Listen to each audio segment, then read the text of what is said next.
Buenos días, buenas tardes o buenas noches, según el momento y lugar donde nos estés viendo o escuchando, y bienvenidos a En la Esquina.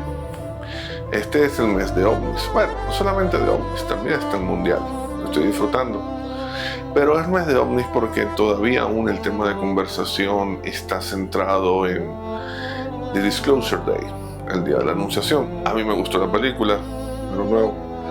Aclaremos, es una película, no es nada mágico, no es que Spielberg iba a darte información que no sea accesible de manera pública, no porque no la tuviese, tal vez la tiene, pero él no es quien para dar esa información, en caso de que la tenga.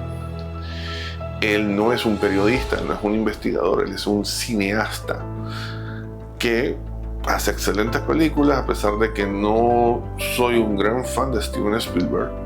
Reconozco que es una de las referencias del cine y obviamente pasará a la historia como uno de los mejores directores de cine de todos los tiempos si sobrevivimos, pero ese es otro tema.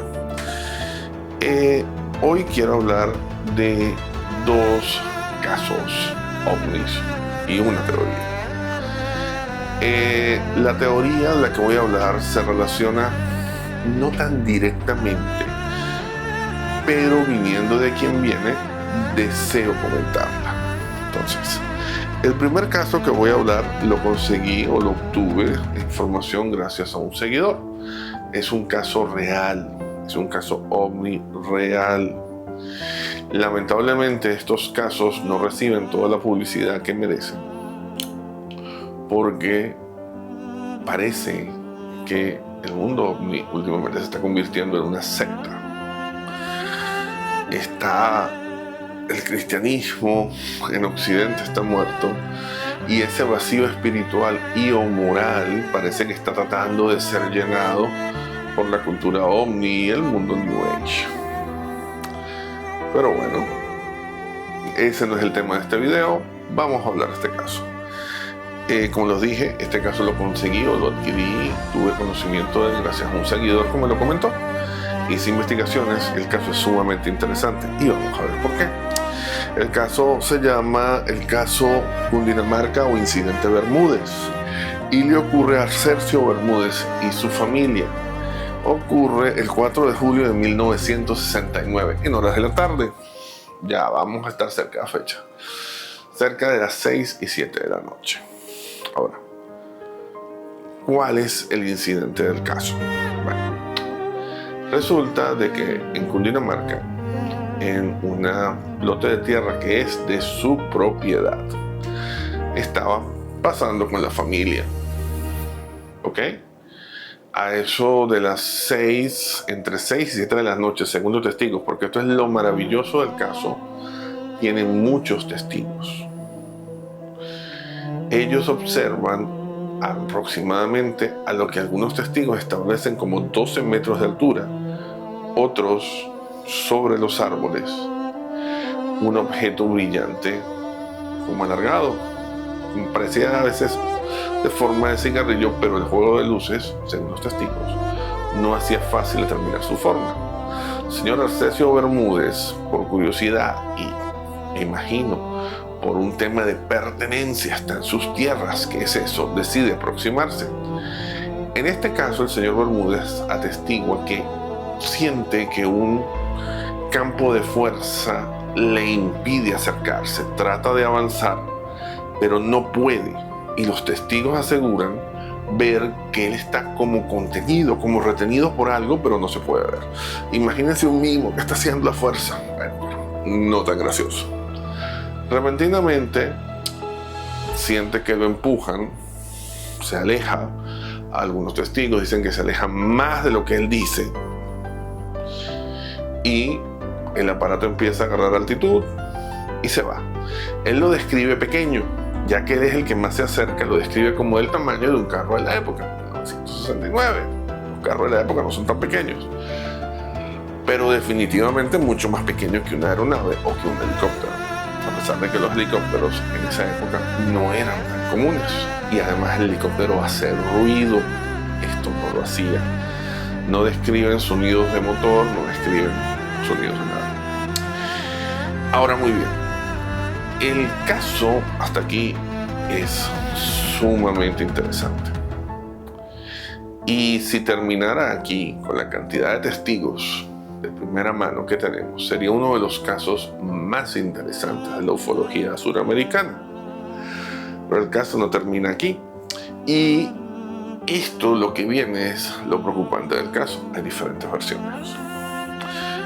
Dos, mayoritariamente. El señor Bermúdez empieza a enfermar y se empieza a sentir débil. Al poco tiempo muere. Ok, aquí hay un detalle, y aún no he podido acceder a documentos de acta de defunción. Seguiré investigando el caso porque es sumamente interesante, pero lo que tengo en este momento lo estoy compartiendo. Y es un caso público esta información. Algunos dicen que muere en 3 días. Otras personas dicen, o algunas fuentes dicen, que no muere en octubre. Pero aún así, la muerte es increíblemente rápida. Los médicos no logran identificar la causa de la enfermedad, a pesar de que tiene mucha semejanza a envenenamiento por radiación. Conteos de anemia irregulares, pero irregulares extraños, de picos y caídas, así como las temperaturas ascienden y descienden. De hecho, el propio Ministerio de Salud de Colombia encargó una investigación sobre el caso. Y los médicos de la época no lograron identificar qué fue. La velocidad en la desintegración de la salud del señor Bermúdez, que repito, algunos dicen que fue 3 días después del incidente, otros dicen que simplemente enfermó hasta que un día se acostó y a los 3 días se murió. Pero lo que sí concuerdan es que la enfermedad fue extremadamente rápida. El señor Bermúdez es sepultado y el cadáver no se sabe muy bien qué pasó con él. No voy a entrar en casos de conspiración porque no hay suficiente evidencia que respalde una conspiración en este aspecto. Pero lo cierto es que es muy misterioso. Ahora, lo voy a conectar con otro caso que aún resulta mucho más misterioso y que se llama el caso Maracaibo. Este ocurre el 24 de octubre de 1886. Como ven, es un caso muy anterior. Inclusive es del siglo XIX. De esos casos que no se llamaban ovnis, porque ni siquiera teníamos aviación civil ni militar. O sea, básicamente cualquier objeto que estuviera en el aire podría ser identificado como un objeto volador no identificado, pero como en la cultura popular o en la cultura común no existía el concepto de avión. Cualquier cosa que estuviera en el aire era extraño. Punto. Este caso es interesante porque este caso fue registrado por un agente del consulado estadounidense en Venezuela, por el agente, el señor Warner, el oficial del consulado de Estados Unidos en Maracaibo. Maracaibo es una ciudad importante, pero no lo era tanto para la época. Pero fue publicado en el número 55, el volumen 55, número 25 de Scientific America en diciembre del mismo año. Es decir, es un caso documentado. Vamos con el incidente de Maracaibo. Maracaibo no era la ciudad petrolera que es hoy, así que era una ciudad pequeña y pobre, en comparación con Maracaibo, que es una ciudad grande y fea. Es una familia de bajos recursos que cerca de las 3 de la mañana escuchan, dicen, aparentemente un zumbido, pero esto los testigos de la familia no está claro. Pero ven una luz brillante que entra por la ventana. De hecho, describen que las ventanas se abrieron. Era común que esas personas tuvieran las ventanas abiertas porque Maracaibo es un sitio bastante caluroso, pero por algún motivo describen que no estaban totalmente abiertas, es decir, entrecortadas, entreabiertas.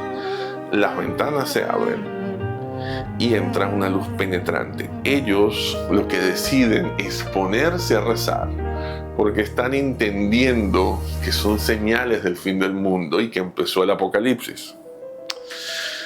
No logran establecer el tiempo de cuánto dura esta luz. Así que no lo sabemos, pero según los testigos, si bien no fue poco de 10 minutos, tampoco pasa de 30 minutos o 45 minutos. Así que la mayoría de los investigadores sitúan el incidente entre unos 25 minutos y media hora. Después de esto, y aquí es donde entra la intención o digamos la atención del consulado estadounidense. Las personas se empiezan a sentir mal y van al hospital de la ciudad de Maracaibo. Se les empieza a caer el pelo, tienen pronunciados vómitos, llagas se le abren en la piel, específicamente en las zonas que estuvieron expuestas a la luz. Ante esto, este funcionario viene y hace un interrogatorio de las personas. Los testigos exploran la casa, la choza, evidencia quemaduras y envía su reporte a Estados Unidos. Estas personas mueren al poco tiempo. Si bien es cierto que no mueren a los 3 días, tampoco superan el mes. Y hoy eso se llamaría envenenamiento por radiación. Aquí es donde dos cosas nos conectan con el incidente Bermúdez. El tamaño de la luz no la describió muy grande, porque en esa época no habían carros, así que no usan la medida de un carro, pero dicen que es pequeña. Y el envenenamiento por radiación. No podemos incluir el campo de fuerza porque ninguno de ellos trató de acercarse a la luz. ¿Lo hubiera tenido o no? No lo sabemos, sería especular. Y en la materia meramente especulativa no entramos. Vamos a teorizar. JJ Benítez, quien es uno de los periodistas, escritores e investigadores ovnis más famosos en Hispanoamérica o en Iberoamérica, e inclusive su trabajo ha trascendido el idioma. Él es principalmente reconocido por Caballo de Troya, pero eso es ficción. Eso no tiene nada que ver. Si ustedes son creyentes de Caballo de Troya, señores, ficción. Punto. Pero sí, él es un investigador reconocido en Iberoamérica. Él ha investigado varios casos donde testigos que afirman haber seres negros altos o luces brillantes sufren después lo que sería envenenamiento por radiación. Obviamente, él ha recolectado casos de principios del siglo XX, inclusive finales del siglo XX, de similar como el caso Maracaibo. El caso Maracaibo, hasta donde yo entiendo, no lo ha investigado JJ Benítez, pero entraría dentro de lo que se llama. Benítez establece una teoría que se llama la quinta columna. La quinta columna, y aquí estamos, sí, a partir de acá estamos entrando en el área especulativa. Esencialmente estamos teorizando. No estoy afirmando ni negando esto porque eso es imposible. Esto es simplemente una especulación que lleva a esta teoría, que solo el futuro dirá si es cierta o es falsa. Yo simplemente la estoy compartiendo con ustedes. Dice que los extraterrestres ya viven entre nosotros, que no debemos estar mirando hacia arriba porque ya se han mimetizado con nosotros. Por propósitos de investigación, propósitos de registro, propósitos históricos, digamos que tendrán la famosa directiva de no intervención a medias. Quieren tal vez ver cómo se desarrolla nuestra cultura.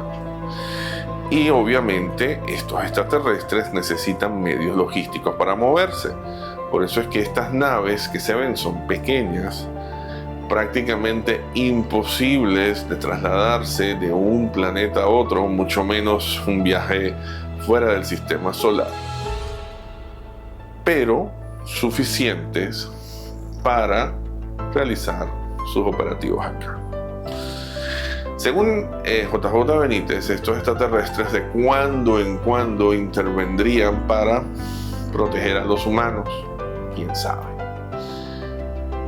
Lo que sabemos es que estos dos casos tienen registros médicos, varios testigos.